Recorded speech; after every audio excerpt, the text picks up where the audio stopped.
જળ એ જીવન છે। પાણી જે કોઈ બનાવી નથી શકતું, પણ ધારે તો દરેક વ્યક્તિ પાણી બચાવી શકે।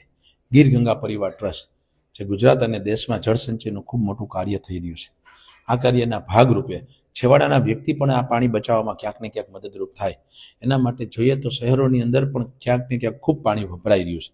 ઘણી વખત ક્યાંક ને ક્યાંક નળ ખુલ્લા રહી જતા હોય અને લોકોને એનો ખ્યાલ પણ નથી હોતો, ક્યાંક જાણતા અજાણતા પણ પાણીનો બગાડ ખૂબ થઈ રહ્યો છે।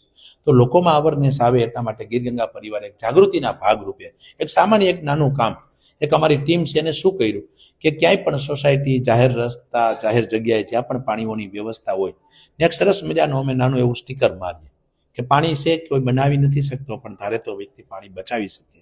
તો ક્યાંક લોકો પાણીનો બગાડ કરતા હોય તો જો એનામાં ક્યાંક જાગૃતિ આવી જાય તો એટલું પાણી બચી જાય, તો ક્યાંક ને નાના નાના ખિસકોલીના સ્વરૂપમાં પણ આ કાર્યમાં મદદરૂપ થઈ શકે। એટલે એક નેવું રાજકોટ અને શહેરોમાં જ્યાં પણ પાણીના નળ હોય ત્યાં અમે આ સ્ટીકર સંસ્થા તરફથી આપતા હોય છે।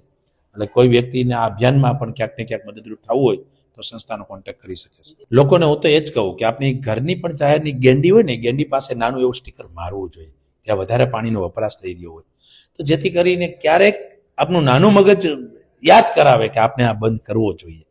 જો એવું થાય તો પાણીમાં ખૂબ ક્યાંક ને ક્યાંક ફાયદો થાય। તો અવેરનેસના ભાગરૂપે જ આ સંસ્થાનો એક અમારો પ્રયાસ પણ છે અને લોકો આમાં સાથ સહકાર આપી અને વધારેમાં વધારે લોકો આ કાર્યને પણ ક્યાંક ને ક્યાંક યોગ્યતાથી વેગ આપે એવી મારી લાગણી અને માગણી। અમારી પાસે આ સ્ટીકરની વ્યવસ્થા છે। કોઈ સોસાયટીને એમ થાય કે અમારા સોસાયટીમાં દરેક ઘરે પણ આ સ્ટીકર મારવું છે, તો ગીર ગંગા પરિવાર એમાં પણ ક્યાંક ને ક્યાંક મદદરૂપ થશે।